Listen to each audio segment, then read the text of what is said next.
Wow, this cake tastes like heaven. I reached out to grab another piece when I heard a growl behind me. I told you to be graceful, didn't I? Then, Mom pulled me over to greet this smartly dressed couple. Ugh, again. They looked me up and down, then said, I heard that you're a gifted pianist. We would love to hear you play. Huh? Piano? I'd never played it before in my life. Before I could say a word, Mom chimed in. Unfortunately, Phoebe's just sprained her wrist. Maybe next time. I looked at her confused. Why would she lie like that? Jeez. Mom, why did you say that I could play the piano? Ah, yes. I may have bragged to them that all of my adopted children are excellent. What can I say? All moms boasted about their kids, right? And yep, I'd grown up in an orphanage before Mom welcomed me into her family. This place is pretty grand, huh? I found it overwhelming at first, and ended up getting lost trying to find my room. Luckily, there are plenty of my adoptive sisters around to show me where to go. I do have 10 of them. Yep, you heard me right. 10. It was as if I had just moved from one orphanage to another, only no more orphaned.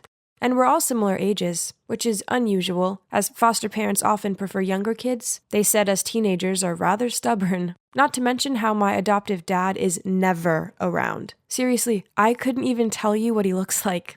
So it's just us girls here. I got on best with Collins. She's a couple of years older than me, and we share the same bedroom. As much as I liked living with Mom and my sisters, Mom did make us all do strange things, such as wear cheesy clothes and walk in a straight line. Worse still, she forced me to learn the piano. Ugh, I was not at all musical. I just made a right din. She also taught me how to eat properly, but it did kind of feel like a dog training session.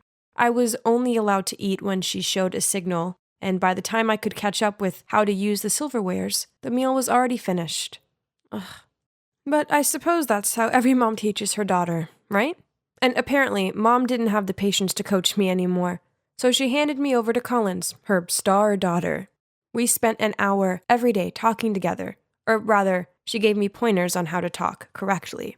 Collins said I needed to control my volume because I had a tendency to shout my words, and it wasn't very ladylike. I had to whisper at the same volume as her, and also choose my words carefully to show intelligence and grace. Ugh, maybe it'd be easier if I just didn't say anything at all from now on. Aside from Collins, I didn't have a chance to get to know my other sisters, as Mom made each of us pursue a different aptitude. Then we had to perform for her on our monthly assessment. Mom's overall very gentle and caring, but too strict when it comes to training. So we all have to spend a lot of time and effort in practice. One day I was trying to make sense of the music sheet when I heard Lexi complain, Ugh, why does Mom force me on this mission impossible? So boring. What? At least ice skating is 1,000 times more fun than the piano. If only. An idea popped into my head. That night, I went to my mom and timidly said, Mom, I want to switch from piano lessons to ice skating. I can exchange with Lexi. What? No. But why? Lexi doesn't even like ice skating. Well, it's because I can see potential in each one of you, so it's impossible to switch. Frustrated, I went back to my room and began whining to Collins, but she thought that it wasn't a big deal. Mom knows what's best for us. Well, that I'm not too sure about, yet we didn't even get to go to school. As Mom said, her homeschooling was enough. While I only found her method rather strange, I've dreamed of this perfect life with an amazing mom, but Mom was never very affectionate. It didn't matter how much we studied or tried to perfect our chosen hobby. She never cuddled or praised us, not even Collins, who's the smartest girl here. I was desperate to impress Mom, so one time I spent ages making this Portuguese appetizer for her, but all she did was take one bite and say it was okay. I asked her if she didn't like me, but she just replied in a growl tone that she was helping us to have a high position in society and a bright life. But I don't need those things. I just wanted her to like me.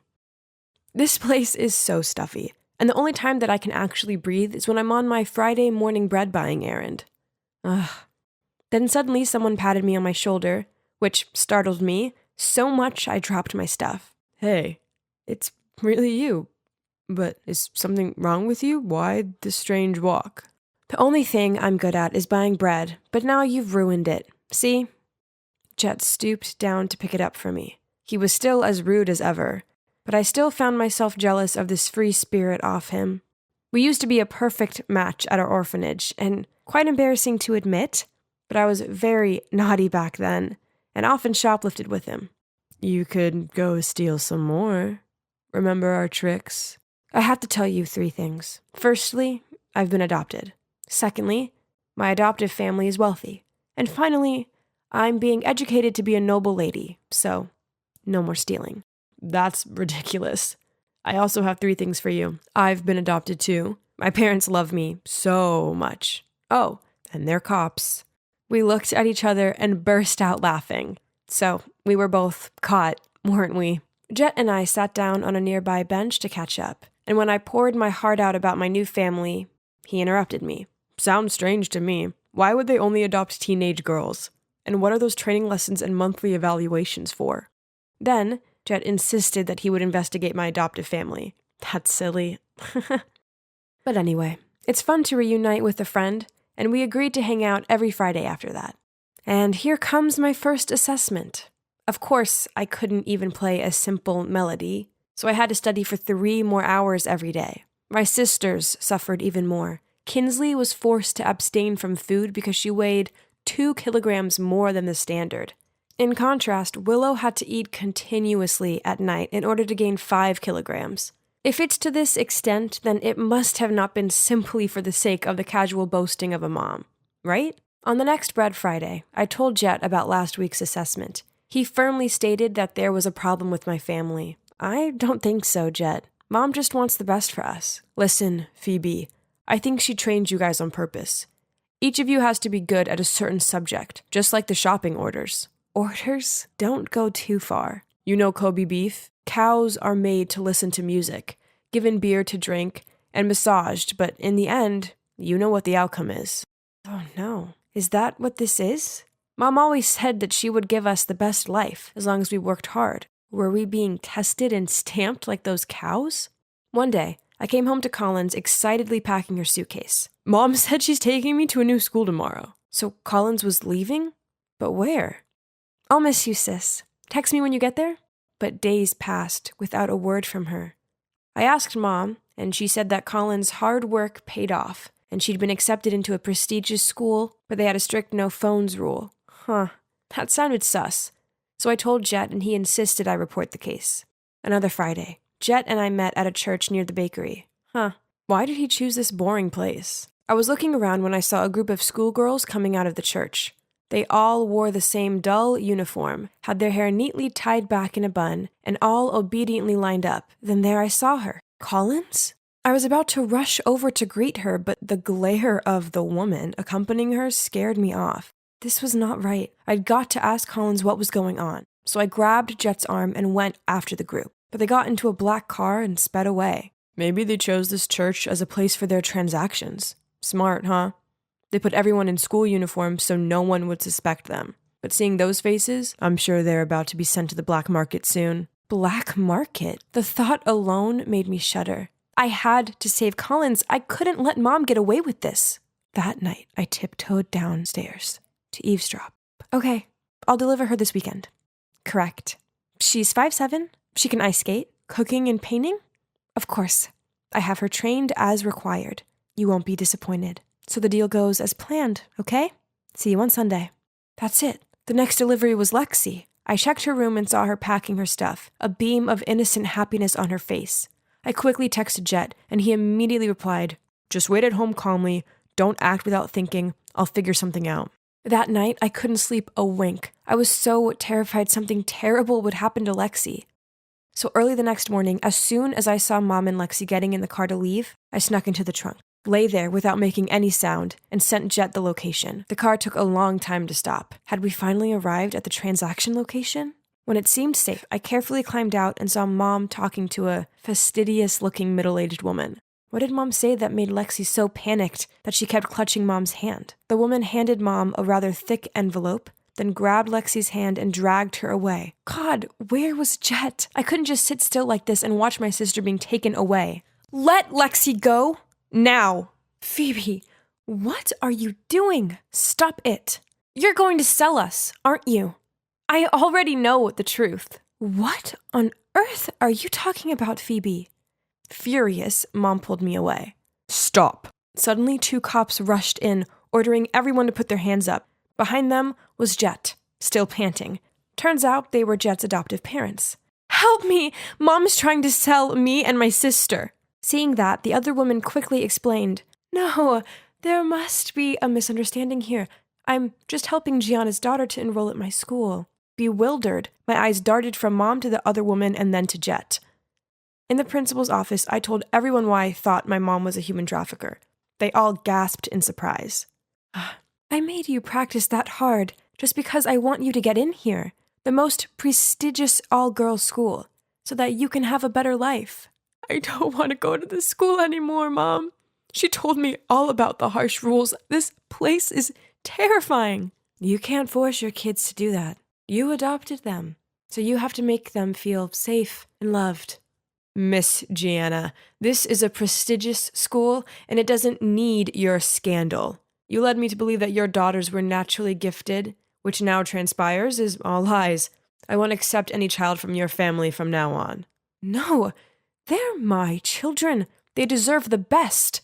Then she begged the principal to withdraw her decision, but she firmly shook her head. Suddenly, Mom shouted, Why? I just want them not to suffer like me, so what's wrong with that? Then Mom burst into tears. It turns out that in the past, Mom was in love with a politician, but he decided it would further his career if he chose to marry a graduate from this prestigious school instead. Mom loved him so much, she continued to be his mistress. But despite being fully provided for by him, Mom always felt that she was inferior to his official wife, especially when he proudly boasted about his smart wife and talented daughters. Then, when she wanted to start her own family, he wouldn't allow it. In the end, she decided to adopt girls and train them to become excellent so that they could enter this school regardless of their background. So that's the reason why she did this to us. I have to admit, I did feel a bit sorry for her. All of this was probably just to ease the pain of her past. But Mom, we don't want to go to this snooty school. We just want you to love us and protect us. I'm sorry. I was wrong. I was only trying to help. I'm sorry. It's all my fault. And she hugged me. So, in the end, my sisters and I finally have a truly happy family. Mom doesn't make us do any dumb tasks anymore. Instead, she lets us pursue our own dreams and passions. Now we all go to a public school and live out our normal teen lives. It's wonderful finally having an amazing mom, incredible sisters, and my pretty awesome best friend, Jet, all by my side.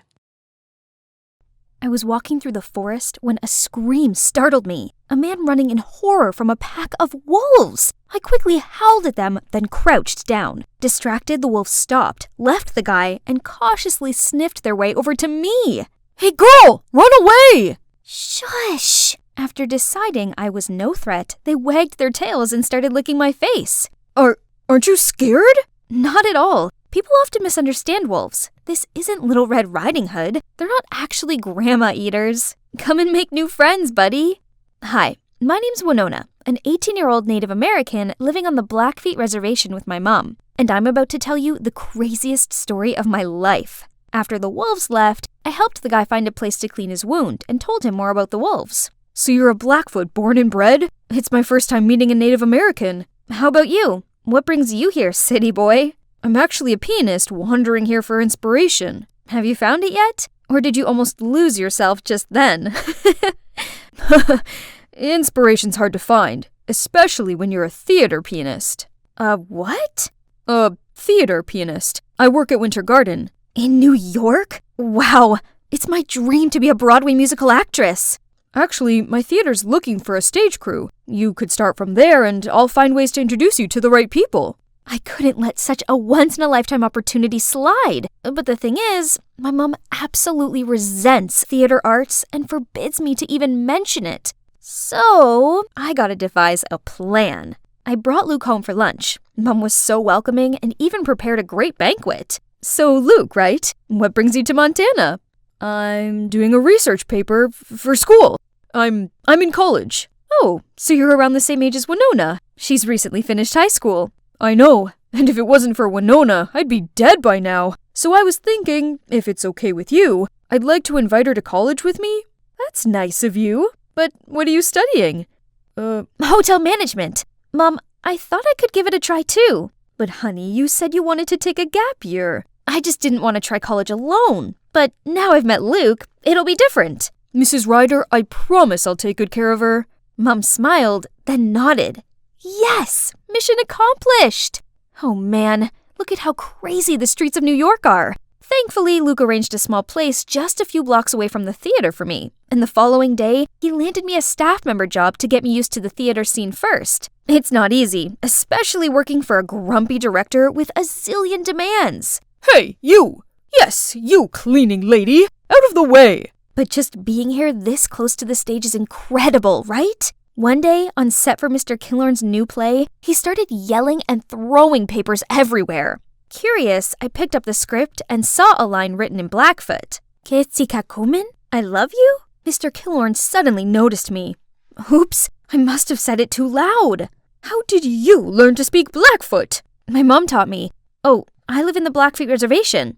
Interesting. You know what? You're cast for the leading role in this play. Go and meet Jade, the coach here at the theater studio. She'll instruct you further. I froze on the spot and couldn't believe what had just happened until Luke appeared, bowed to the director, and pulled me out of there. Am I finally living my dream now? Here it is, the studio from the business card. Huh? Are they shooing a coyote? This stupid guy was waving his umbrella at the snarling animal. I tried to tell everyone to back up, but no one heard my tiny voice until the guy next to me suddenly spoke up. Everyone, back up! Thank God people finally listened. I slowly advanced to the coyote, knelt, and offered my hand to him. When he seemed to trust me enough, I gently stroked his head and calmed him down. Just then, Mr. Killorn's assistant appeared and took the coyote in. Turned out, he's Mr. Killorn's pet. Who keeps a wild creature as a pet in this stuffy, urban space? You okay? You hurt anywhere? I'm fine. The poor little coyote looked terrified. You know a lot about animals, don't you? I grew up with them, yeah. In Blackfoot mythology, coyotes are guardian spirits. Well, you sure were a guardian spirit right then. I was still so touched by his words, but then Luke suddenly appeared. Winona, I just heard about what happened. You okay? What are you doing here? The guy, who was friendly just a second ago, now seemed cautious and just walked away while Luke glared at him. I'm fine. You should stay away from him. Luke doesn't seem to like that guy. Something weird is going on between these two. I went and met Jade, our coach. She told me about the role and introduced me to Nathan, my actor partner, which happened to be the guy I just met. I couldn't help but grin and offered my hand to Nathan, but he just ignored me and turned to the script. Hello? Am I just a stranger danger now? We then tried the opening act, but since it was my first time being on a turntable, I took the wrong step and fell over. Nathan! I was blushing when he suddenly glanced at Luke and dropped me, almost kissing the floor. Right then, a girl barged in. Is everything ready for my set? You're late again, Stella. And actually, you and Winona are both gonna practice and we'll see who's right for the role. Winona who? As if this nobody can stroll in and try to steal my role. How snobby. She's lucky this nobody doesn't want to make a scene on her first day. During the break, I questioned Luke more on Stella. Stella is super talented. She's marvelous at dancing, singing, and acting. No surprise, though, because she's been training since she was little. That's exactly why we should just give her the role already. A waste of time dealing with amateurs. That was so rude. So much for ever thinking he was friendly. In the following weeks, I finally got a better grasp of my character. The female lead was a gentle, down-to-earth Blackfoot woman. Easy peasy. I just need to pretend to be my mom. Only, my on-scene love interest Nathan was making things difficult. On stage, he refused to make eye contact with me, but he didn't have this trouble when he was up there with Stella. Every day I had lunch with Luke while Nathan and Stella were giggling in another corner, acting as if they were the most powerful couple here. Are they really in love? Oh, Winona, please. Why should you care? After lunch, I ignored Stella's glaring eyes and focused on being Nathan's lover on stage.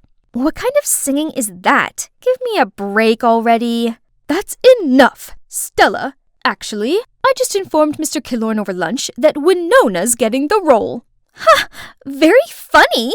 No, it's not a joke. Look at your performance recently, Stella. It's rather disappointing. Winona, keep up the good work. Stella looked like she'd had the blood sucked out of her. I excitedly beamed at Luke, but strangely he looked concerned and ran after Stella. Does he have feelings for her? See that? Why hasn't he just confessed his feelings for Stella already and stopped this unrequited love tragedy? Isn't it because you and Stella are together? And that's also why you're so half-hearted whenever you're on set with me? It's not like that. I just couldn't control myself every time our eyes met. What did he mean by that? Congrats anyways. I always knew you deserved this role. He's right. I'd really worked super hard for this. I'm so close to achieving my dream now. The next day, I rushed into the first official rehearsal and acted my heart out in front of Mr. Killorn and the whole crew. I was dancing away to Luke's sentimental track when the door slammed open. It was Mom! I can't believe you lied to me and came here to do these foolish antics! Oh no. Mr. Killorn turned pale while Jade gasped upon seeing Mum. I tried to tell Mum to let me finish the scene, but... Fine, be this way. Until you come to your senses, you're not my daughter anymore. Mum then stormed out of there. Mr. Killorn told everyone to take a break and also left. I stormed over to Luke and asked if he told my mum the truth. But right when he was stammering, Mr. Killorn came between us. I didn't know you had to lie to your mum to get here. Yeah, sadly. She knows about my acting dream, but she has always been so negative about it. Is that so? Well, you're doing a great job. Continue practicing for the play. And maybe take me to your mum sometime and I'll try and explain this to her. Encouraged by the director's feedback, the next day I confidently acted my part. Yet Jade seemed dissatisfied and criticized my movements, saying they were too rigid. Winona, I'm giving the role to Stella. You need more training. What? I'm not some toy you can throw back and forth. Was it all just a show to get me and her to pit against each other?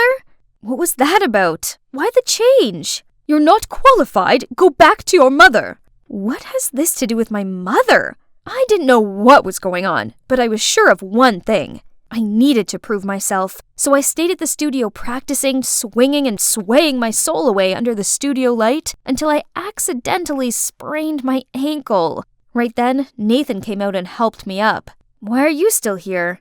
I saw you stay, so I thought I'd stick around for a little longer. As he spoke, he gently pressed an ice bag on my ankle. I felt the butterflies flapping in my stomach, but suddenly remembered his attitude before and pushed him away, ready to stand up just to fall into his embrace again. You must think I'm so hot and cold, but I just didn't want Luke to misunderstand anything. What do you mean? We're just friends. And what's up with you and Luke? Then he told me how he and Stella were the best of friends back at acting school until Luke appeared. Luke was instantly attracted to Stella and asked Nathan to set them up. Nathan, of course, happily agreed. However, the next day Stella suddenly expressed her feelings for Nathan right in front of Luke. Luke didn't take it too well and thought I was messing with him. He's resented me ever since. So, you and Stella are just friends? We are. Stella might appear childish, but she's good-natured. She's dealing with a lot inside. I've just been watching over her. But right now she's gonna have to learn to stand on her own since I think I've met my guardian spirit. His guardian spirit? We were so close, I swear we were almost kissing. But I quickly pulled away, saying I gotta go practice. The final rehearsal is my only chance to get my role back now. I showed up just as a substitute today, but when everybody was ready to rehearse, the only person missing was Stella. No one seemed able to contact her, and the director was growing impatient. Jade had no other choice but to push me onto the stage. Luke didn't seem too happy with this replacement and suddenly played the piano much faster than expected. Flustered, I took a deep breath and let myself float naturally to his rhythm. During the intermission, I asked Luke what that was about. Drop it, Winona. I already knew. You got in here all thanks to your director dad, yet you fooled me with your little story. It's you who forced Stella away from her chosen role. Who's my dad? Mr. Killorn? Right then I was called for the next act. Still puzzled by what Luke said, I couldn't focus on my part with Nathan. Suddenly I heard Nathan scream my name and leapt to push me to the side. I fell on the floor and saw the massive chandelier land on Nathan. Everybody rushed to check on us, and among the crowd came, Mom? We were all waiting for the doctor to check on Nathan when Luke suddenly spoke out. I'm sorry for what I said, but Jade told me Mr. Killorn is your dad, and you guys forced Stella to drop her role. Mr. Killorn and I both gave Mom astounded eyes. Winona's my My daughter? That's right, Andrew. But don't worry. As soon as Nathan's recovered, I'll bring Winona back home and will not bother you and Jade again. No, you've got it all wrong. Why didn't you tell me about our daughter? Jade said if I told you, she would harm Winona. Wait, does this have anything to do with the accident? 'Cause right before the act, I saw Jade talking to a crew member who set up the stage for Nathan and Winona. I'll get this looked into at once. So, this play about Andrew and a Blackfoot woman falling in love, is it about you and Mom? Mr. Killorn didn't reply, but looked at Mom tenderly, and she burst out crying. Right then, the doctor came out, saying we could visit Nathan. Luke quickly pulled me aside, leaving the adults there. How are you feeling? Any discomfort? You're not mad at me anymore? Yeah, sorry for being a jerk. It's alright, dude. Go find Stella before she leaves. She said she was sick of being thrown around. She's taking a leave to reassess a few things. But why me? Aren't you? We're just friends. How many times do I have to tell you? Luke didn't even wait for Nathan to finish and rushed out of there. I wish them a happy ending. And it's indeed happy endings all round. Not only for Luke and Stella, who are now officially an item, but also for Mom and Mr. Killorn. Or should I say Dad? Our family has finally reunited. On the other hand, Jade vanished as soon as her schemes were out in the open. Turns out, all of this was because she'd been in love with my dad for years. So back when Mom was dating Dad, she told her lies about him to get her to leave. Furious that both Mom and I were back, she decided to make us go for good. Dad helped me get a spot in the theater academy in New York, but he misses Mom lots, so always makes excuses to bring me and Nathan back to Montana. You guys need more inspiration, right? New York's just all hustle and bustle. So, how about we move the studio back here? Nathan, what do you think? I don't know, but wherever you are, that's where I'll be. Hi, I'm Kaylee from Washington. I might dress like a boy, but I'm actually the girliest girl you could ever meet. Before I continue, please like and subscribe. I was born with shiny blonde hair and blue eyes, just like my mom. I never met my dad, but it wasn't really a big deal. There's no need to live in some fancy castle to feel like a princess. I was already one in my mom's eyes. She always pampered me with the cutest things in the world. You could give Rapunzel a run for her money, sweetheart. But tragically, Mom left me in an accident when I was 10, and I had to move in with Selena, my mom's friend. She lived in a mansion where there were so many people dressed just like her. As soon as they saw me, they started to ooh and ah at me. What a porcelain doll. Bet she'll win any beauty pageants. She's just too lovely to be real. Shh, Miss Sanchez here doesn't like anyone who's prettier than her daughter. Yeah, she's been in a foul mood ever since the master left for his mistress. I only caught a bit of what they said before Selena dragged me into a corner. Sweetie, you heard them. Boys are bad news. Just look at your dad, for example. So stay away from them. Got it? And the only way to repel them is if you look more like them. Then she told me to wear contact lenses to hide my blue eyes, cut my long locks, threw away my dress collection, and bought me clothes that basically drowned me. And voila, I looked just like a teenage boy. One day, I was alone in the kitchen when I heard someone shouting, "Bring me 2 smoothies now!" I brought in 2 avocado shakes, but accidentally splashed one all over this girl's face, turning her into Shrek. Watch what you're doing! My daughter's angel face is destined to be Miss USA! How dare you! I'm sorry, ma'am. Relax, Mom. Avocado face masks are all the rage anyway. Sadly, I still had to take my punishment, but suddenly the girl walked towards me. Hey, I'm Beatrix. Let's go and play. But Don't worry, I'm here. My mom won't punish you anymore. Then she took me to her room. Wow, she even has a castle inside? Beatrix then put some wigs and makeup on me. I looked at myself in the mirror, and memories of my mom came rushing back. I quickly pulled out the photo of her that I carried with me all the time. We looked so alike. I was about to take my lenses out when Selena stormed in and dragged me back to my room. Don't you ever let me catch you here again, and keep your distance from little mistress. We're not from the same world as people like them. Remember that? But little did Selena know, Beatrix had just asked her mom to allow me to go to school with her. And ever since then, we've been literally inseparable. I mean, literally. She clinged to me from living room to kitchen, from home to school. Honestly, the only time I could have a moment of peace was when I went to the restroom. Phew. Oh, maybe not. And each time we hung out was more than torture. I had to fight against the urge to act girly, hit my own hands whenever they started to reach for those pretty things, and now they ended up swollen. Think I'll glue them in my pockets next time.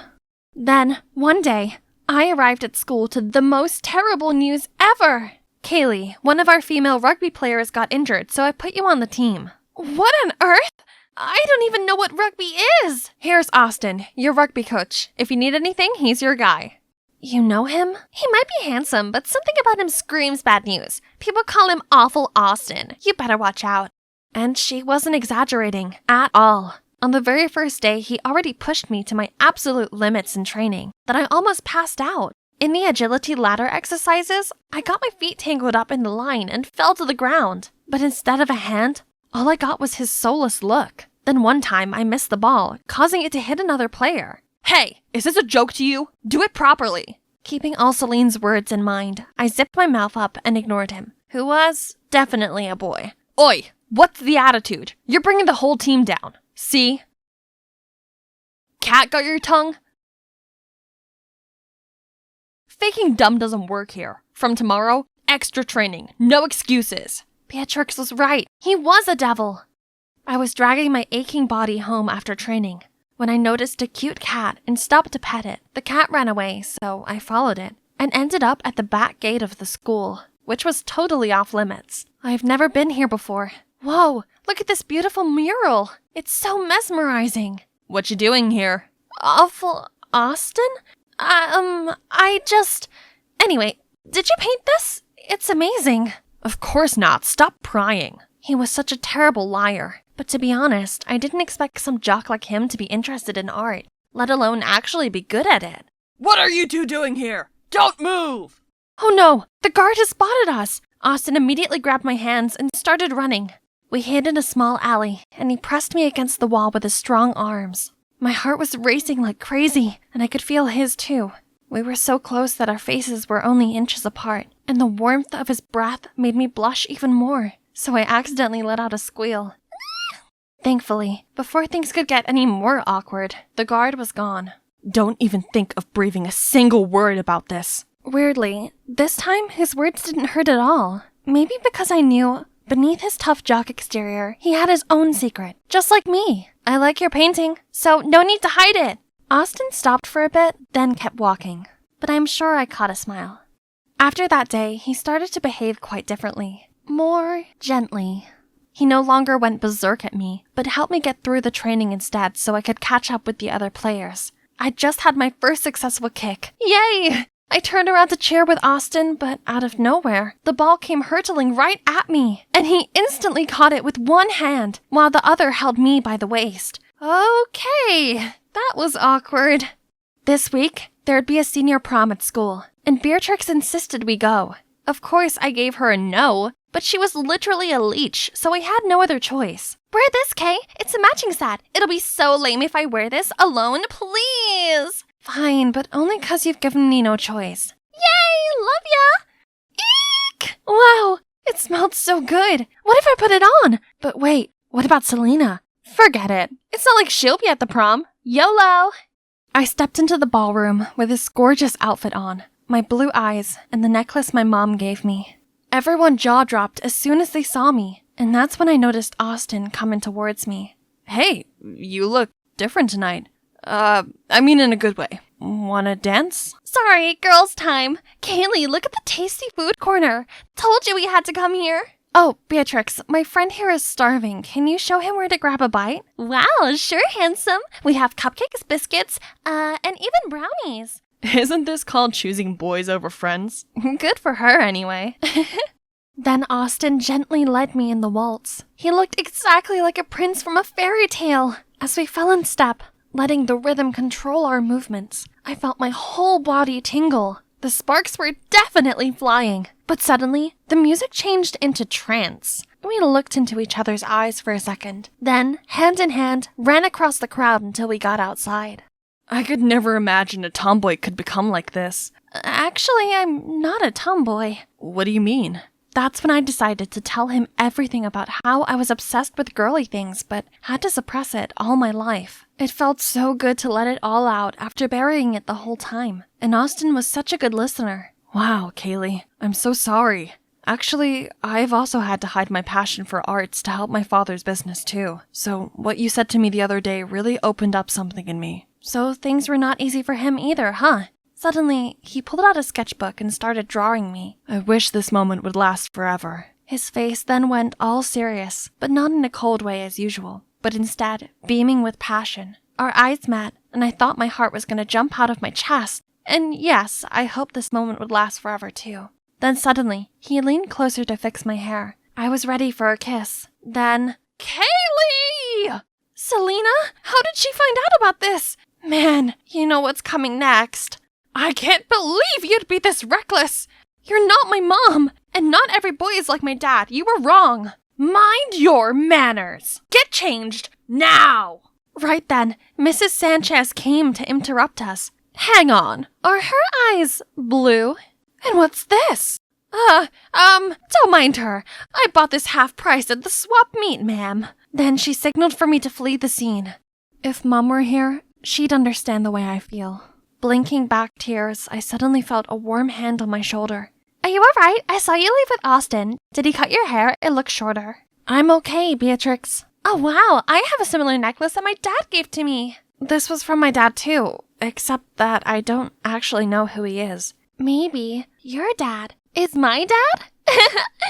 0 for the joke, Beatrix. Oh, but why did Selena lie about the necklace to Miss Sanchez?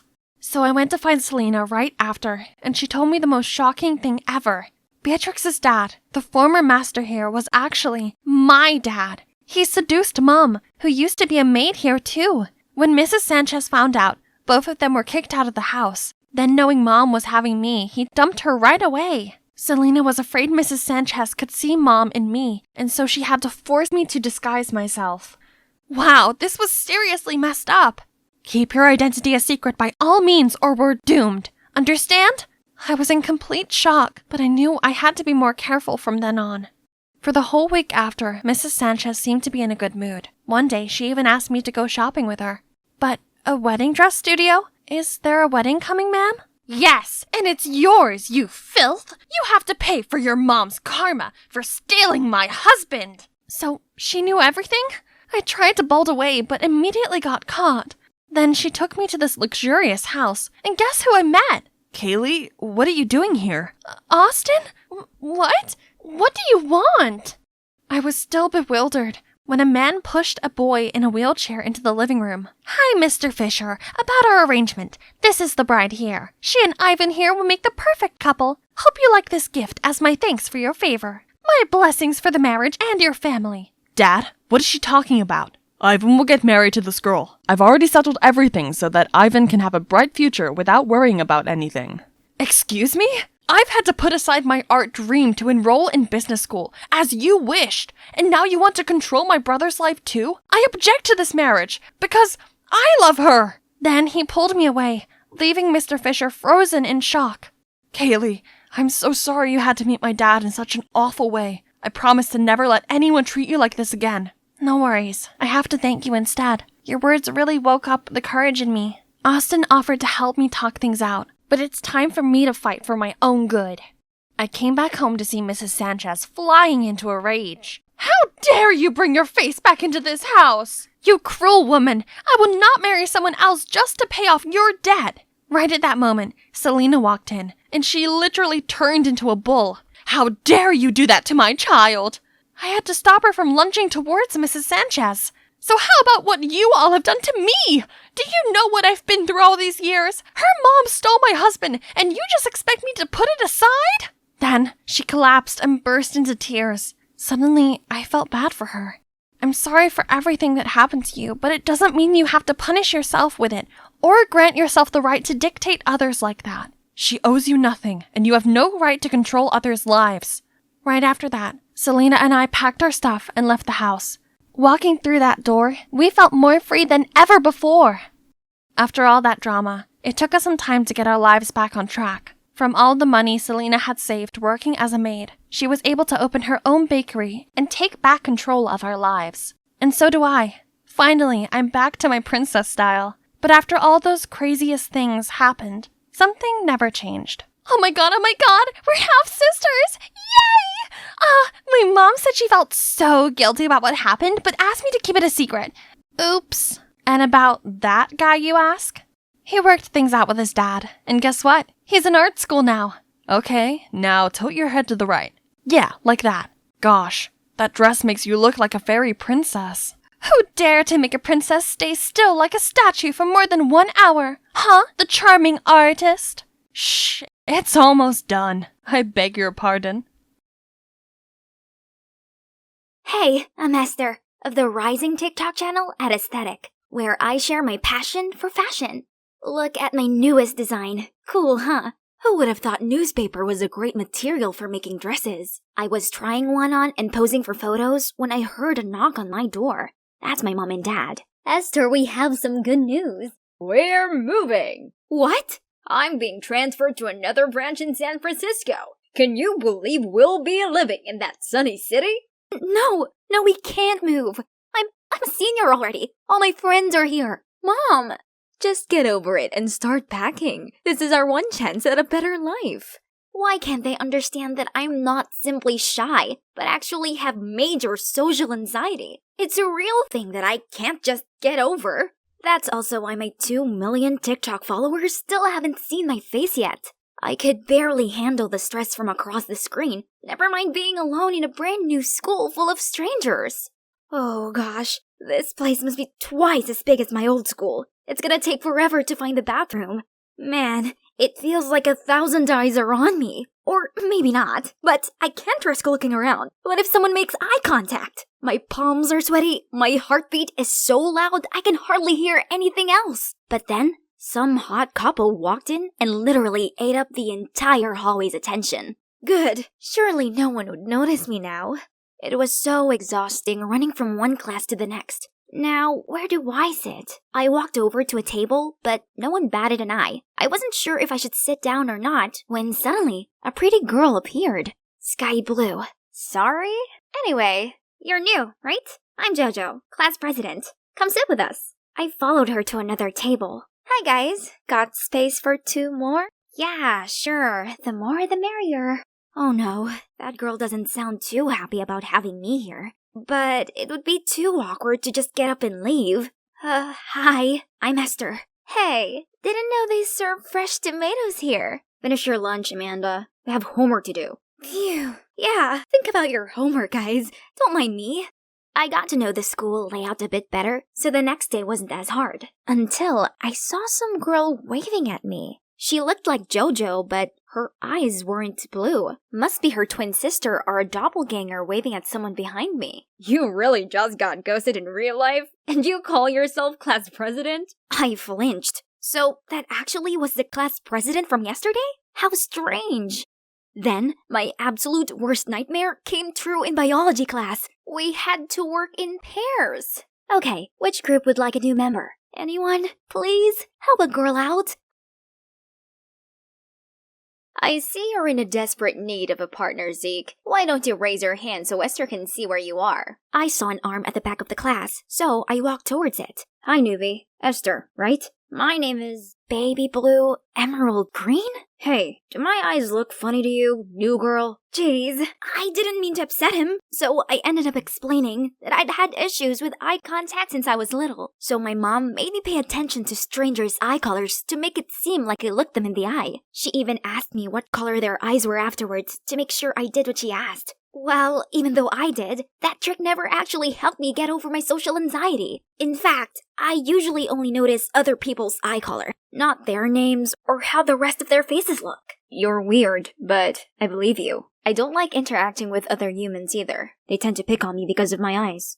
It shouldn't come as a surprise that us shy kids got along pretty well. Zeke taught me biology and chemistry after class, while I helped him with the Spanish homework. Thanks to him, lunchtime isn't as stressful anymore. We could chat away about anime for hours, and he's supportive of my fashion obsession. So I felt comfortable enough to tell him about my TikTok account. He still liked to tease me from time to time, though. Reader, what color are their eyes? You know, the powerhouses, Colin and Amanda over there. No way. I never look pretty guys in the eye, cause I'll immediately turn into a walking tomato. Same thing for hot girls. I don't want them to think I'm trying to pick a fight with them or something. You're that avoidant? Have you ever made eye contact with anyone here except me? Yep.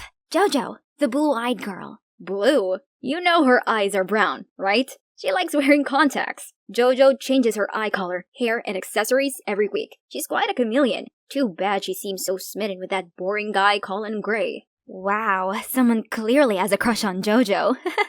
But actually, I think Z could be quite a catch too, if he wasn't so insecure about his heterochromia. Speaking of Jojo, have you heard about her Halloween party? What about it? Well, I thought about going, but I have no costume. Forget it. It's not like she'd notice me there anyway. No! You should definitely go. I can help in the costume department. So, here we are. I'd successfully transformed my timid friend into King Lelouch. Who else but Zeke and his unique eye colors could pull this off? As his personal stylist, he insisted I come with him. I'm not even dressed up though. Oh man, I can hear my heart pounding already thinking about how many people will be in there. But I'm not the type to abandon my friend. So, let's go. As soon as everyone saw His Majesty, they went silent. Then erupted when he flipped his cape. Look at him!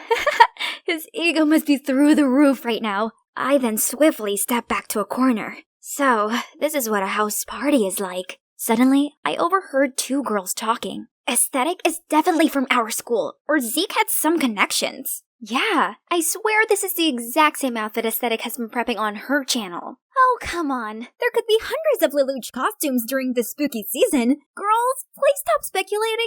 Aesthetic is totally not from this school. Hey there, what's your costume? A shy cute girl? Nice Stranger Things shirt. Yeah, I look even better than Eddie, don't I? Yeah, totes. So I have this thing. Gotta go. Bye! Then I ran straight out of there. That was too much socializing for one day. After that party, I noticed Zeke started to hang out with Jojo and became much more confident. I was happy for him, but he was no longer the same guy. One time, we agreed to study together in the library, but he stood me up. When we met the following day, he said he hadn't touched his homework yet because he was out with Jojo, and then asked to copy mine. Sure, fine. But when he was done, he flat out refused to teach me chemistry as he was too busy. Things were that way for a while, until today when I found out the shocking truth. Esther, I only keep her around to do my Spanish homework. You know she's a total buzzkill. Excuse me? Your free homework trial has expired. So much for we're friends, huh? Everyone, look! Someone finally came to some self-realization. How adorable! Tell them, Zeke! Did you know she has to make her own clothes? Pathetic! Who was this guy? He's the total opposite of the boy I'd got to know over the past couple of months. Am I in the upside down? It's over. Zeke and I were practically strangers now. Back to my gloomy and lonely life. Annoyingly, I saw Zeke again that day, this time on the school paper. This smug jerk gave an interview on the now famous Lelouch look. However, in that article, Jojo claimed to be Aesthetic, the creator behind that costume, while Zeke backed up her entire story. What in the world? And Jojo even showed some of the sketches that I shared on my account. I was furious and went to confront Jojo, but somehow she didn't seem to be fazed at all. So what if you're the real Aesthetic? I can be her too, don't you think? If you have a problem with that, then let's go sort it out. Attention, everyone! This is Esther. You probably don't know her, but who cares? She has something to share. The floor is yours, girl. Everyone's gaze turned towards me. Holy moly, where should I look? Why is this so different from talking to the camera? My entire body went into crisis mode. God no, something's coming up. Run! Although I calmed myself down, I couldn't face anyone right now. This is the worst day of my life. Suddenly, someone tapped my shoulder. Amanda? What does this social butterfly want? Did she just ask me if I was okay?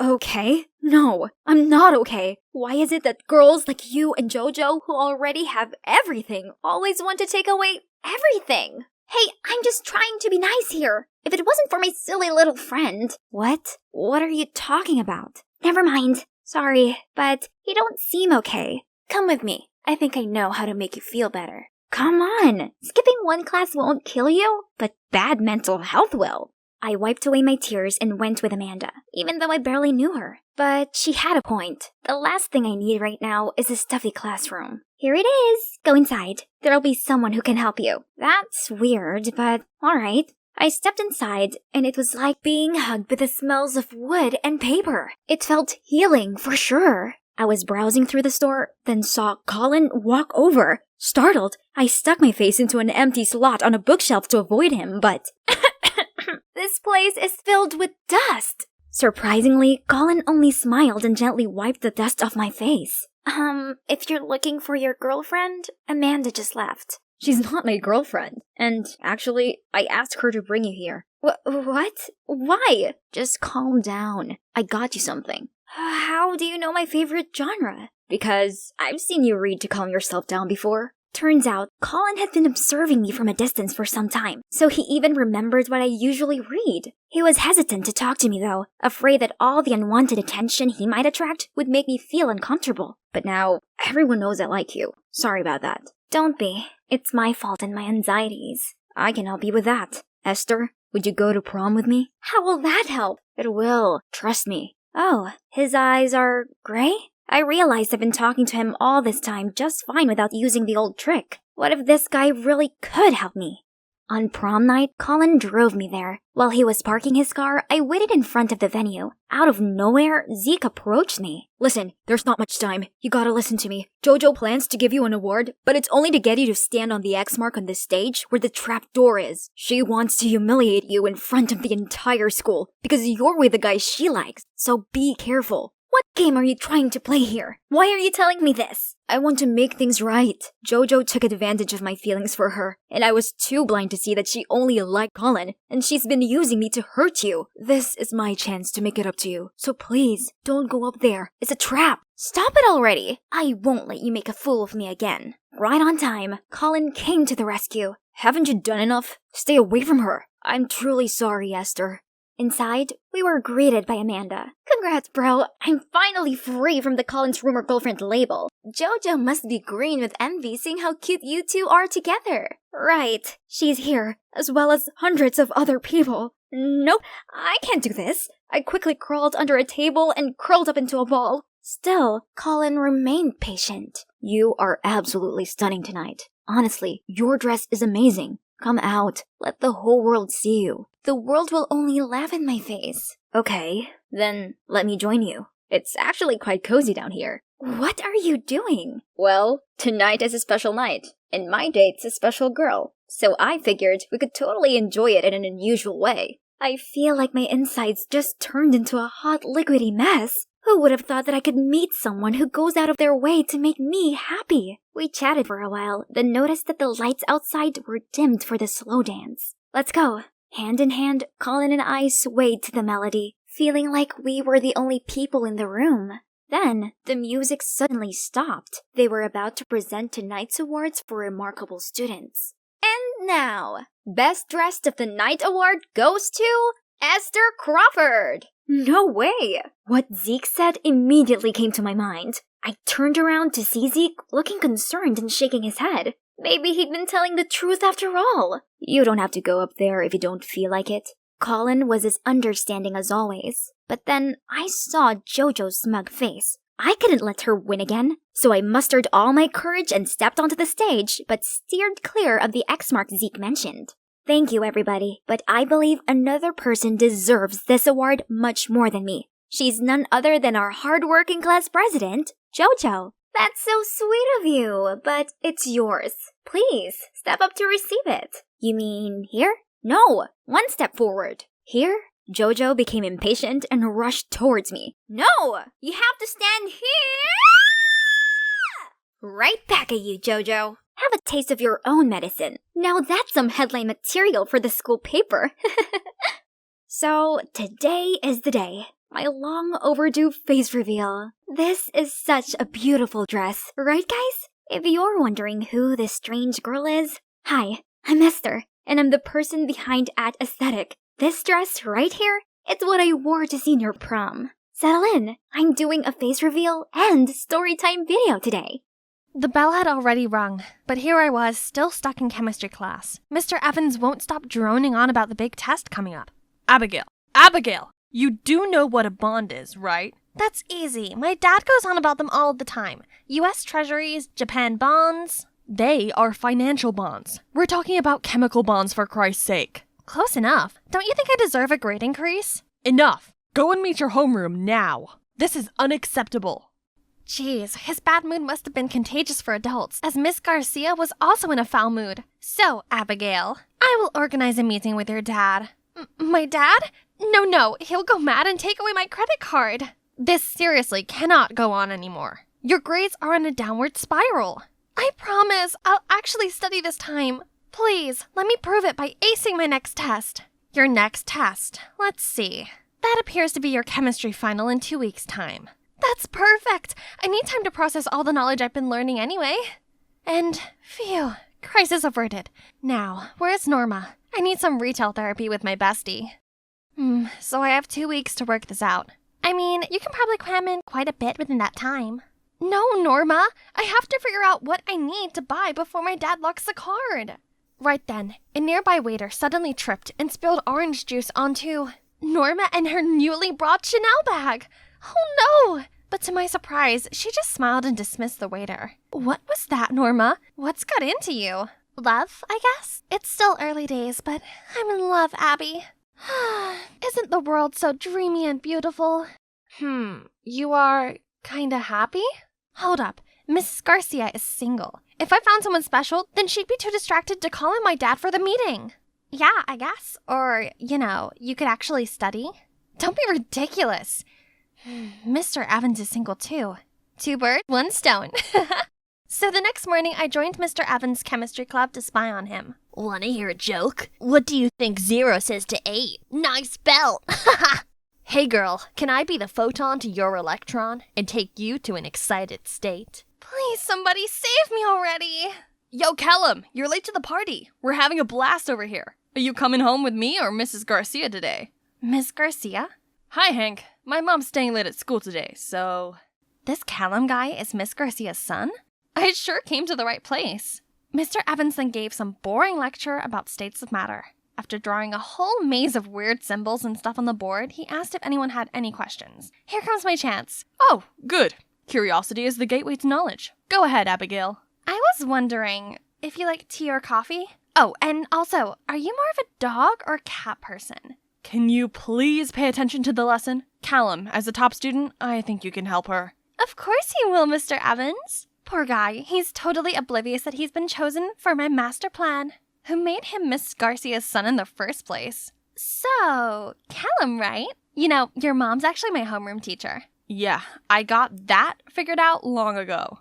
Wait, what? You already knew about me? How can I not? The lowest scoring student in every class. You're my mom's favorite dinner topic. That's why I'm here, studying to change your mom's dinner topic. Could you help me with that? Nope. I don't know what you're up to, but keep me out of it. No way I was letting this plan fail. So I decided to follow Callum to the library after school to learn more about Miss Garcia. Oops, what a coincidence. Didn't expect you to be here. Thought you'd be studying with your mom 24/7. We're just normal people who do other things apart from studying. Reading, watching movies, talking. I guess you and your mom only read specialized books. Quite the opposite, actually. We both enjoy Victor Hugo. What about you? Since when were you suddenly interested in chemistry? Me? Why not? I've always had the biggest passion for chemistry. The way all the substances interact with each other is mind-blowing. Chemical bonds, If you're that interested, then yeah, I'll make you a master of chemistry. But first, you may want to try reading your book the correct way. Did he just say he'd help me with chemistry? Why does my gut instinct tell me trouble is on the way? I came home with Callum's precious piece of information about his mom and forged the cheesiest love letter, well, on behalf of Mr. Evans, of course, and made sure to hand-deliver it. Who knew someone as strict as Miss Garcia had a soft spot for Victor Hugo romance novels? From my hiding spot, I saw Callum open the door and get the letter. Okay, first bird down. The next morning, I was excited to peek into the teacher's room to check on Miss Garcia. But why is the principal here? And in his hand is the love letter. Ye who suffer because ye love, love yet more. To die of love is to live in it. From David. David Evans? Sorry, Mr. Browse. That's actually my, literature assignment. Wrong address. How in the caramel fudge did this letter end up here? Callum obviously got the letter. I decided to sneak the letter directly into Miss Garcia's bag afterward. Better safe than sorry. In the following days, I needed to send Mr. Evans the other love letter too. Only Callum was a little too determined to turn me into a chemistry master. He made sure I got the notes imprinted in my brain, questioned me on the topics like an FBI agent interrogating a hard case, and even had his eyes fixed on me every time I carried out the experiments. I got no time left for my plan. You know what I've come to find out? You're actually not that bad at studying. Just need some more attention. As if I care. When will he leave me alone so I can take the other bird down? Right then, Mr. Evans suddenly called Callum to the discussion room next door. Gotta go. You can finish the oxidation. Remember to measure carefully and not take your eyes off of it for a second. Don't sweat it. I've got this. As soon as he left, I sneaked into Mr. Evans' room and put the letter in his bag. But when I was about to leave, something caught my eye. A picture of young Mr. Evans. Yikes! Did too much studying and no loving make his hair leave him for good? He has a lot of books in here. Some of them are by Victor Hugo! Ha! Seems Mr. Evan and Miss Garcia are made for each other. Oh, sugar! The experiment! I ran back to the lab and poured all the substances in, but it was weird. What did I tell you? All the time spent on this experiment, just to see it burn. Oh, wait. What is this purplish substance? Mauve! We've accidentally created mauve instead! You're so brilliant, Abby! Didn't really know what was going on, but are those my cheeks I can feel blushing? What's gotten into me? Didn't know you two are progressing that fast. Maybe keep it down a notch in public. Seeing Hank made us both turn cherry red and jolt apart. It was just a joke, but somehow my heart was flipping. After the incident, Callum didn't seem so annoyed with me anymore. Instead, he was kinda caring. He would patiently explain things I didn't understand and clean up after our experiments. Talk about having great chemistry together. Literally. The 2-week mark soon arrived, but strangely all the questions were not hard at all. I know all of the answers. They're all on topics I covered with Callum. Later that day, I was walking when Callum zoomed over to me. Mr. Evans said you passed the test. I knew you could do it. Abby, if you'd like, do you want to go out for a movie? Abby, shocking news! I just saw Mr. Evans and Miss Garcia holding hands in the school garden. Things are progressing. Norma and I both turned into excited dolphins when Callum's happy expression fell. What are you talking about? My mom with whom? Mr. Evans, you should thank Abby. It was her plan to get your mom a new boyfriend. The plan? Is that what you call it? Passion for chemistry? So what? It worked, didn't it? This isn't gonna happen. No way. What's your problem? Why don't you want your mom to be happy? Talk about selfish. Callum couldn't answer and huffed off. He's been ignoring me ever since. And me? I decided to find a new lab partner. Well, if Hank would quit getting in the way. Why did he always poke his nose in? I gave Hank a dirty look, but he just pushed Callum toward me. You two are welcome. Ugh, what gives? Callum couldn't even meet my eye. I felt kinda bad for Callum. I guess no one wants to see their parent dating their chemistry teacher, right? Why bother anyway? I should be happy because the plan has worked out. What's up with Callum? Why is he acting as if someone burglarized his house or something? Actually, Callum's dad walked out on them a couple of years back. Since then, he swore to never let anyone hurt his mom again. That's why he's so against your matchmaking plan. That explains a lot, but wait, how did you know about the matchmaking plan? Hank started to sweat bullets while Norma constantly winked at him. Hey, are you guys hiding something from me? Don't tell me. No, we're not dating. We're... You said it yourself, idiot. That makes sense. The next morning, Miss Garcia suddenly got sick, and this Miss Flowers came in to cover. Different from our strict homeroom, Miss Flowers didn't teach much and seems pretty chill with whatever we do in class. Great, huh? Yeah, it would be if she didn't keep on flirting with Mr. Evans. Mr. Evans didn't look comfortable with Miss Flowers at all. She was obviously trying so hard to win him over. Poor Miss Garcia. She looked so happy with Mr. Evans before. My master plan can't have been for nothing. I gotta do something. So I handcrafted a reminder love letter on behalf of Miss Garcia again. That was sure to make Mr. Evans' heart give off butterfly flutters. But I was sneaking it onto his desk when Miss Flowers appeared. Abigail, what are you doing? Why are you doing this? Mr. Evans is my dream man, not hers. No, he's not. He and Miss Garcia are obviously made for each other. Duh! I demand that you take that back at once. He's my heart's desire. Mine. No, he's not. He goes all gooey-eyed at Miss Garcia, not you. This is unacceptable. Detention! That's not fair, Miss Flowers. You can't punish her over nothing. You. Garcia's son, right? Want to play hero saves beauty? Detention for both of you, now! Miss Flowers? More like Miss Tyrant. What kind of a teacher made students clean the windows for detention? Ugh, these stupid windows. Breaking my back already. And Callum being all Frosty the Snowman with me is not helping. You brought all of this on yourself.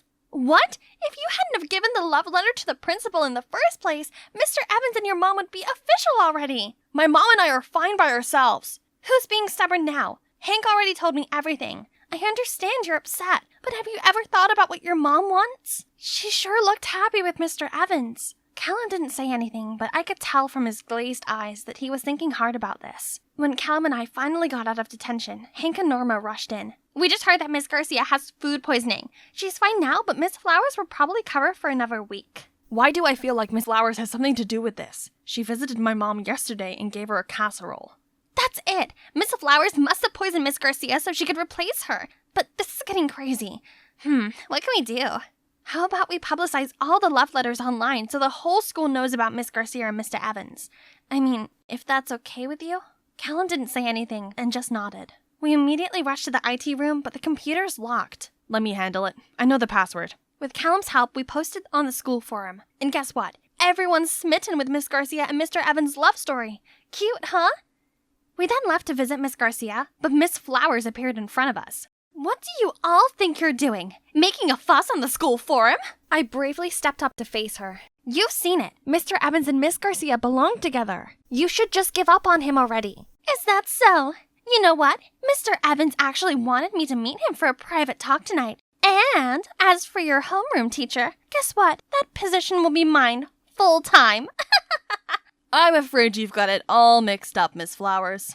It's Mr. Evans, followed by Miss Garcia. We asked you to come to talk about Miss Garcia's food poisoning. That's right. Earlier today you visited me, asking me if I was ready to come back to class tomorrow. You were very kind and even brought me homemade food. Little did I know that this was a deliberate attempt for you to make me sick. Luckily, Mr. Evans dropped by just in time to get me to the ER.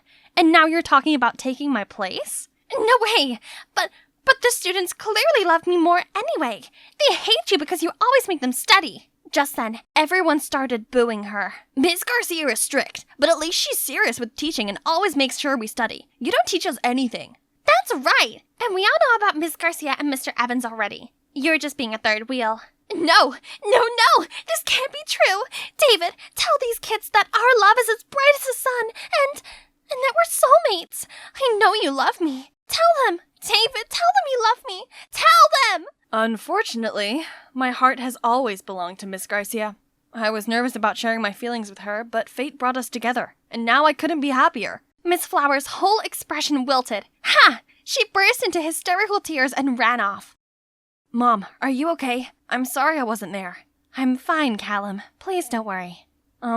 Thanks for looking out for my mom. Please, can you take her home for me? Mr. Evans nodded, then took Miss Garcia away. When there were only 4 of us, actually 2 of us left, Callum turned to me. You were right. It was so silly of me trying to stop people from falling in love. Because when you fall for someone, you can't help it. What do you mean? I think I've fallen for you. Augustine and I almost took down this fake Roblox plushie smuggling empire when the gang leader suddenly turned vigilant and ordered his members to arm lock us. Pablo, you got it all wrong. We're here to make a business deal. You don't fool me, you sneaky little rats. Think you can catch me? I am invincible! Mwahaha! Suddenly, there was a knock on the door. Pizza's here. Please take your order. Did any of you morons order pizza? Sorry, boss. I did. I was starving. Please could I have a bite quickly before executing these snakes? Go get the door, you Dumbo. You, hands over your head. Pablo then came, hide behind the door as it opened, and standing there was Jane. Hi, lunchtime. Jane then pulled up her skirt slowly, revealing her stocking. While the gang were dumbfounded, Augustine quickly restrained the gang member, while Jane slammed the door onto Pablo. And me? I stomped onto the guy's foot, elbowed him in the face, and pinned him on the ground. Phew, all hail Queen Jane. Hi, my name is Naomi, a special agent, and these are my partners, Augustine and Jane. With Augustine as leader, we 3 have successfully cracked the hardest cases, including this one. Augustine is such a respectable senior agent to me, while Jane is actually my annoying stepsister/partner. It's your turn to write Pablo's case report. Don't push it on to me. Why do you always try to get away with tasks? Just like how you made me do all the dishes at home all the time, too. Team, we got a new case. Amy, straight A student. Lawrence High's representative to the upcoming United Nations event. Missing since Monday. Urgent request from parents and the school to bring the subject back safely. Suspect number 1, Shirley, direct competitor for the school representative title. A mean girl in disguise. So, starting tomorrow, we'll be students at Lauren High to investigate it. Can I join the girl posse and befriend Shirley? Nothing helps spilling the tea easier than blending in with the gossip girls. Okay, but we also got Diane, Amy's stepsister. Quiet and shy. Parents are freaking out and asking her to be watched 24/7 too. Jane, what do you think? I can approach Diane and keep an eye on her. Great. Remember, team, do not act by yourself under any circumstance. Lawrence High, I'm coming for you. On the first day of school with my excellent disguise, I confidently strode to the classroom. My mean girl covers quickly got everyone's attention, including this guy. Hey, cutie. Let me show you around, and you could show me the way to your heart. Marco, Lawrence High's jock with a notoriously long list of ex-girlfriends. Meanwhile, Augustine's also taking a good chunk of the ladies' hearts, including Shirley's, my target. So, I purposely walked past her, showcasing my $200,000 Hermes bag, and... Hey, you! Yes, take the bait, fishies. You seem to have a sensible fashion style. Want to join our group? Sure, I'm Naomi. Right then, Jane passed by. In the shy, nerdy girl covers, of course. Hold on for a second, rookie. Did you borrow your granny's dress for school? Right, Naomi? I think... Oh, this hurts my eyes too. Who, in God's name, wears pastel pink in 2023? Shirley and her entourage were cackling, while Jane gave me a hostile look and stormed off. Oh, please. She didn't have to take it so personally. She should thank me for that instead, as now she can naturally be friends with Diane too. Since then, I started hanging around with Shirley and the girls. They love gossiping, which is indeed pointless. Until the topic of Amy came up. Have guys seen Amy around at all recently? Amy? Who on earth? Amy Hayward, the one competing against you for the school's representative. Oh, that stupid contest. I couldn't care less about it, actually. Thank God it's over. I only joined it because my dad kept insisting. Shirley didn't even remember Amy, nor did she want to compete with her. And now that I've noticed, she's boisterous at times, but actually quite straightforward. My guts are telling me it's not her. So I brought up my concerns about the case at our next meeting. I'm pretty sure Shirley is clear. What? Do you even think before saying? She's her #1 suspect. Plus, from what Diane told me, she's always picking on other students. Yeah, but that doesn't mean she has ill intentions towards Amy. You need to stop judging people too quickly. Excuse me? How about you stop siding with the devils? Or you find it hard because you're one too? Enough. Let's just keep your assumptions on hold for now. We need more clues before acting on anything. Dang it. If only I got some solid evidence. Jane just always slowed down the investigation, so the next day I went to find Diane myself to ask some more questions about Amy, but Marco stopped me with, a bunch of roses? Roses are red, violets are blue, sugar is sweet, and so are you. Be my girl, will you? I was still processing this when Augustine came from afar and went straight into the roses. Oops, sorry, I had my sunglasses on. Marco looked like an erupting volcano while Shirley gave an earth-shaking squeal. Eee! Oh, that body and that grace. Oh, great Lord, please spare me. During independent reading, Marco and his army came marching toward Augustine to pick a fight. But Augustine completely ignored Marco, which infuriated him even more. Hey, you! Turn your coconut head around and have some courage to face me. Augustine calmly stood up, returned his book as if Marco was invisible, and came to ask me to have lunch with him? He pulled me out of there, leaving Marco behind, grunting like a mad pig. It feels good living student life and having the boys chasing after you. Stay away from those teenage boys from me, will you? I don't see why. Don't get your identity revealed. Don't worry, and Marco's such a kid, not my type. By the way, you want to experience a heartfelt infatuation too? Think Shirley is laying an eye on you. The look on his face is priceless. Who would have thought this charismatic agent is actually allergic to girls? During PE, I saw Shirley purposefully tripped and fell in the direction of Augustine, but ended up on the floor instead. Augustine then dashed over to me for help when Marco stopped him midway. Still holding grudges with Augustine, Marco announced a Dodgeball war. Oh boy, didn't know what he got himself into. Augustine is our top agent. He dodged every single bullet aimed at him, let alone these plain red balls. In return, Augustine gave Marco one hit of a lifetime that knocked him down on the ground. Lucky for him, Diane was nearby and kind enough to give him a hand. Still, Marco gave the biggest grin when he spotted me and headed over to hand me a piece of paper. Will you go out with me? What a loser. He must have taken a new interest in you, Naomi. Rumor had it he asked Amy out, but then she went missing.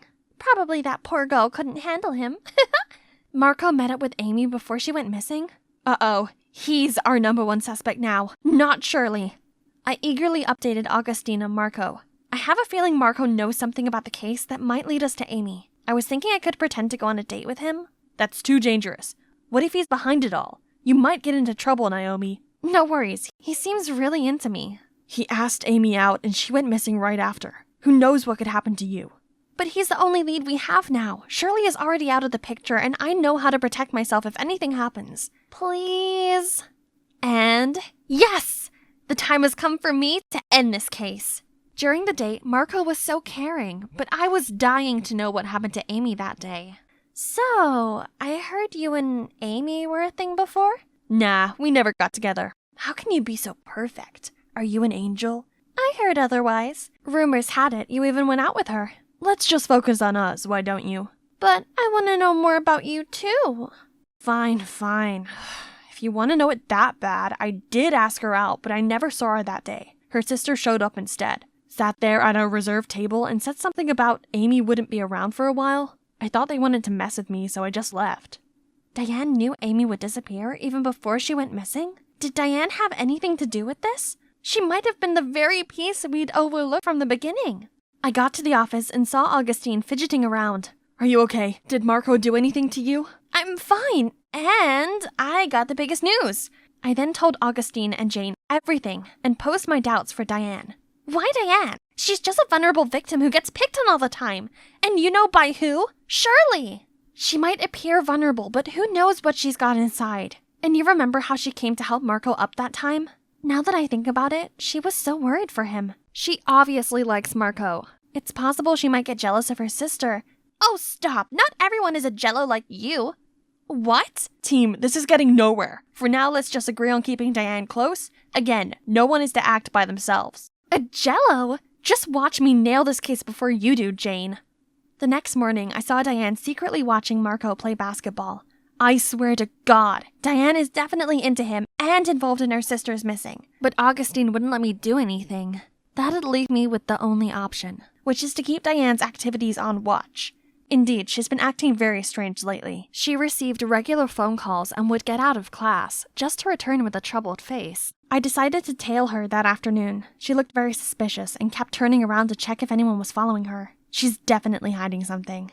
We were walking for quite some time, passing a vast area of abandoned field crops, until she stopped in front of a shabby house.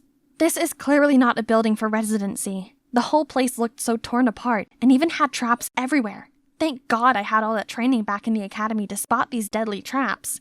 Suddenly, I saw a flashing shadow sprinting right across the room. I quickly followed and saw a door leading to the dark basement. Diane, or whoever was staying here, is not going to be simple to deal with. Oh no, it's a trap! If you dare move an inch, you're done. Now tell me, who are you? Are you from the Dixie Mafia trying to get back at me?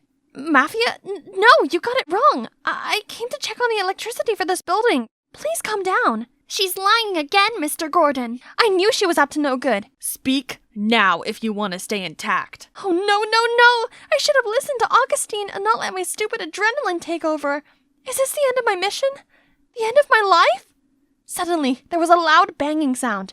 FBI! Don't you dare touch her! It's Augustine! FBI? What? No, what's happening? Are you not from the gang? Jane was there for me too. She quickly took the bomb remote and turned it off. Fake bomb, are you kidding? I quickly got out of the trap safely. Special Agent Naomi Cooper, where are you hiding Amy? No, you got it all wrong. Mr. Gordon's Amy's biological father. How can he hurt her? I looked at Augustine and Jane, who were as shocked as I was. Mr. Gordon used to work for the gang, but he turned his life around. That's why he thought you were the old gang coming at him for revenge. Not long ago, he contracted a serious illness that needs a kidney transplant, and Amy is the only relative he's got left. You're telling me Amy agreed to give him a kidney? Then why are you here in the dark? Why hide? Because Amy's mom hated me and forbade me from seeing her, let alone giving me a whole kidney. But Amy is my daughter with a golden heart. Even though I didn't want to, she insisted on giving me a kidney so I could live on. If Mom knew about it, she would never agree. That's why Amy had to run away to have the transplant done with Mr. Gordon. Where is she now? Resting in that room. Don't worry, Mr. Gordon has been taking well care of her. Meanwhile, I helped bring them food and necessities. I quickly kicked the door open and saw Amy lying on the bed. What was all the commotion, Diane? Did you bring Dad some squash? Augustine, Jane, and I saw it through now. We all got it wrong this whole time. The next day, we went to find Amy's mother and had a talk with her. She was shocked at first, but after knowing everything, she realized how wrong it was to separate father and daughter. She was so touched by her daughter's precious heart and agreed to let Amy come visit Mr. Gordon from now on. Looking at the sisters makes me think about my own sis. I'm sorry. We gave each other a tight hug. We are sisters too in the end. Well, case closed. Let's go for some grand celebration, shall we? Actually, I have a date now. Why don't you take Naomi with you? Then she just left us there, cheeky Jane. I'm so relieved you're okay, Naomi, because if anything happens to you... Yeah, Augustine? If anything happens, I would die for you.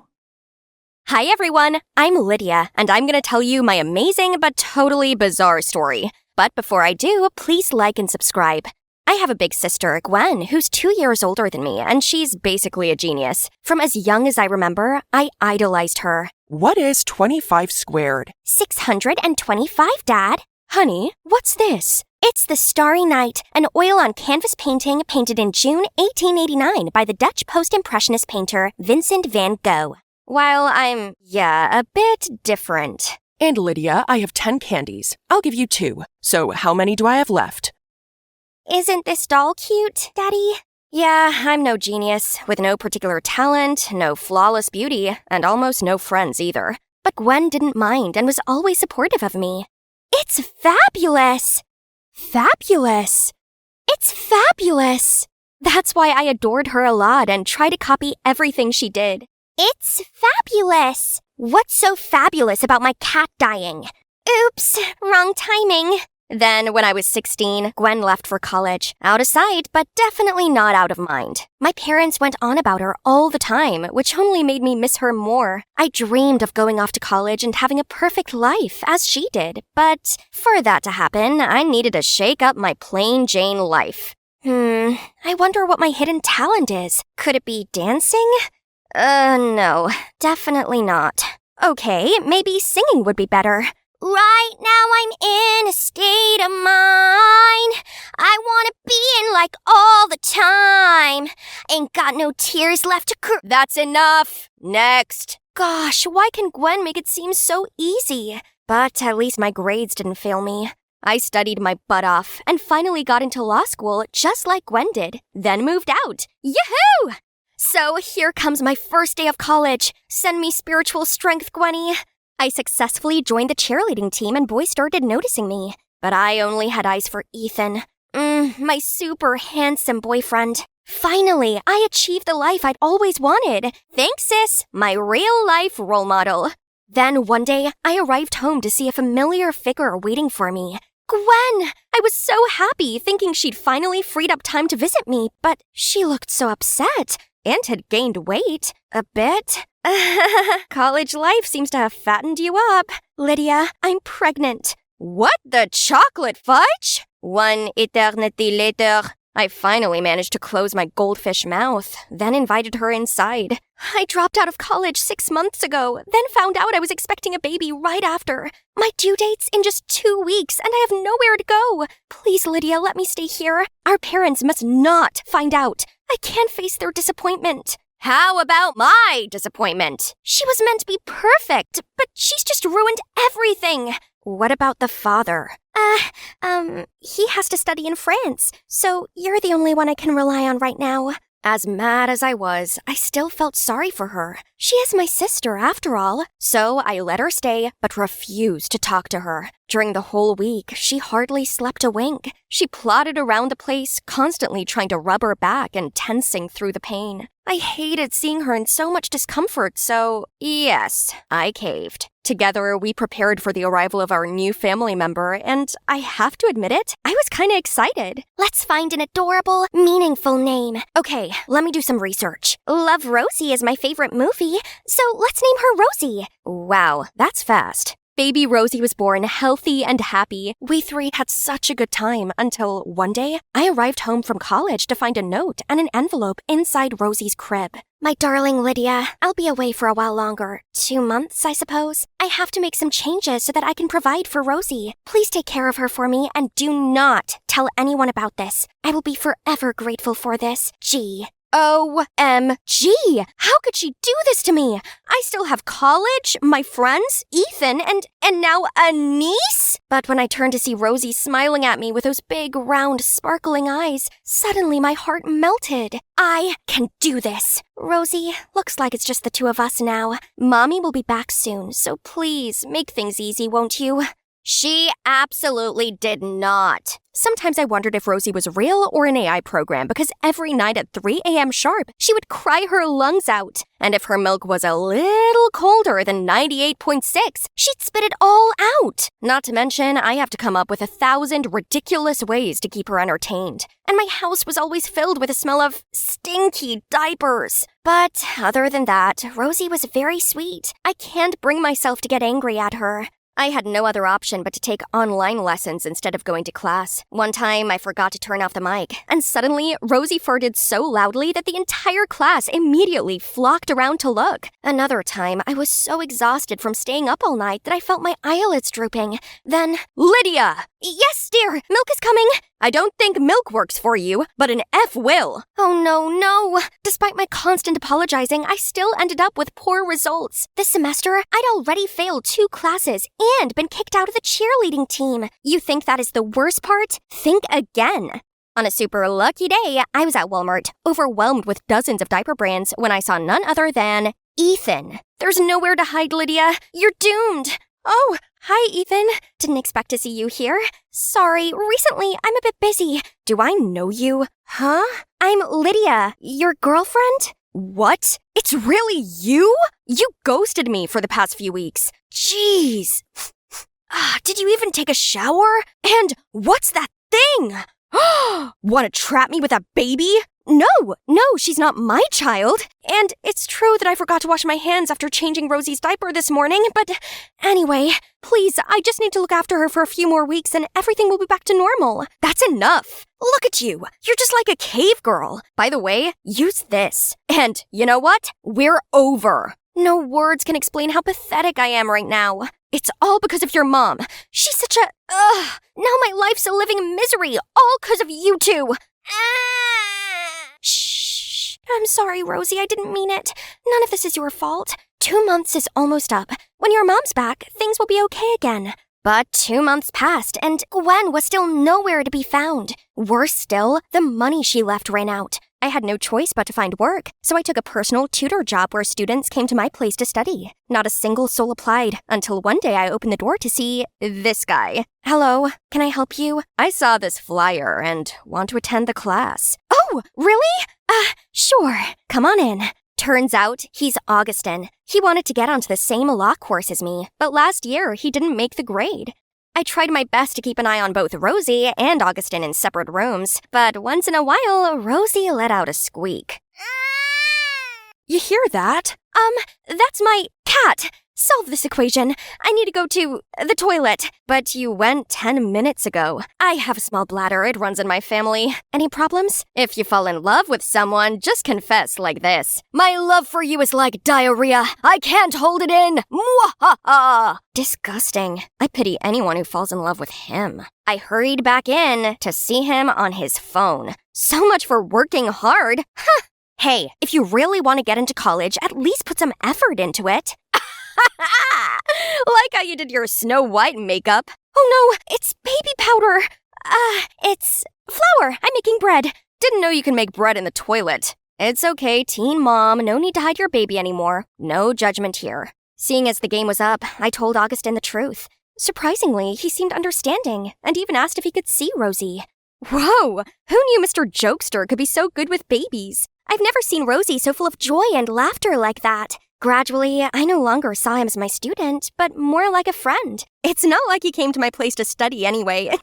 We talked a lot, even outside tutoring sessions, and I learned so much about him. You'll never fulfill your law school dreams by playing games all the time over studying. Who said law school is my dream? And this is not a game. Huh, a fashion website? Don't tell me it's yours. Yeah, I'm the founder of this brand. No way. And what's this? Can you really sell this plain cap for $200? It's not about the cap. It's about the brand's design. He then told me he had always dreamt of opening his own fashion chain, but his parents never supported it and just wanted him to be a lawyer like them. That's why he was never serious about his studies and messed about. So, what's your dream? Become the best judge in America? It's totally not a hard question, but why am I speechless? I just want to be as cool as my sister, but she's not so cool anymore. Right then, Rosie squealed and filled her diaper, which somehow saved me from the situation. But Augustine's question got me thinking. I need to find the answer. You look distracted. What's on your mind? I found it! I want to be perfect! That's vague. How do you define perfect, though? Does it make you happy? I'm not sure. How about this? Have you ever thought about it? Oh, this is nonsense. Forget it.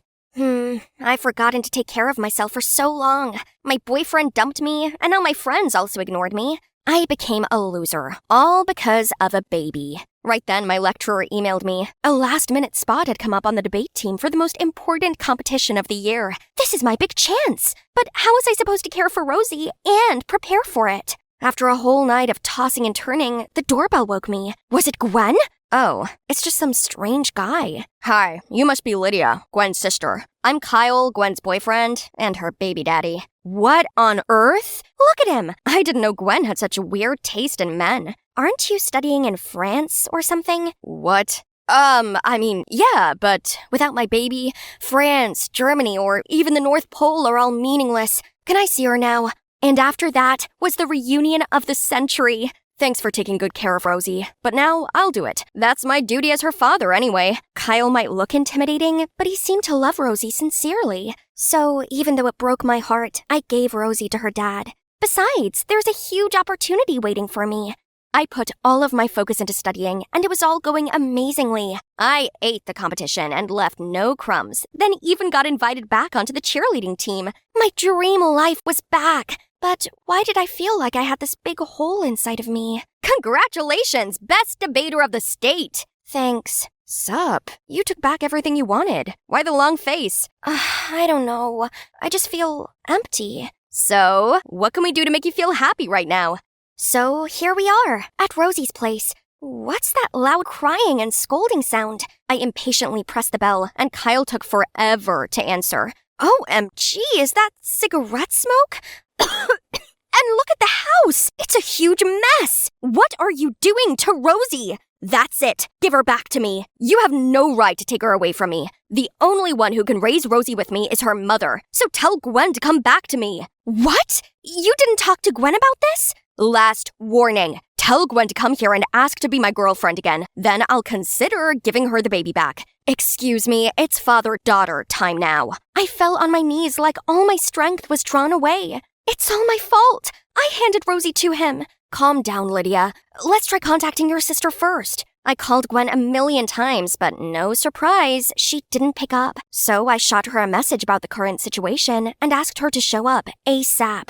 Me and Augustine waited outside Kyle's house for ages, and right when we were about to give up, Gwen finally appeared. We banged on the door, but that jerk Kyle refused to let us in. Oh, you finally showed up. If you want the brat back that badly, then it'll cost you, let's say, $5,000. What a lowlife! Gwen was inconsolable, and Augustine kept trying to kick the door down. Success! We were about to storm in, but then spotted Kyle running off with Rosie and jumped onto his motorbike. Call 911. We've got this. He led me over to his bike, and I clung on for dear life as we chased after Kyle. He was going so fast, and I thought we were going to lose him. Then suddenly, Augustine took a sharp turn up a narrow alley. What are you doing? He went the other way. Trust me, and hold on tight. We whizzed back onto the main road and managed to cut Kyle off at the town square. He tried leaving the baby there and running off, but the cops caught up just in time, and he was arrested.